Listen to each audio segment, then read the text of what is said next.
நீயோ பொன்னழகு சக்தி நீயோ பேரழகு சங்கரி உன் ஆசனமாம் சிங்கமது தானழகு அம்பிகையும் கையில் உள்ள செங்கரும்பு ஓரழகு ஆறு கால பூஜையிலே ஆடும் மணி ஓசை அழகு மணியின் ஓசை கேட்கும் பக்தன் மனதில் உள்ள பக்தி அழகு கற்பூரத்தின் ஒளியும் அழகு ஒத்திக் கொள்ளும் கண்ணழகு அத்தனை அழகையும் குத்தகை கொண்ட தாயே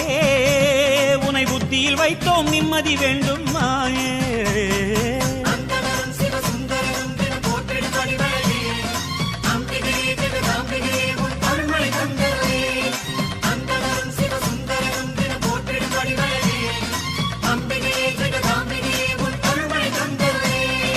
ஆத்தானியோ பேரழகு ஆடி வரும் பாம்பழகு சூலம் கொண்ட கையழகு சூடிக்கொண்ட பூவழகு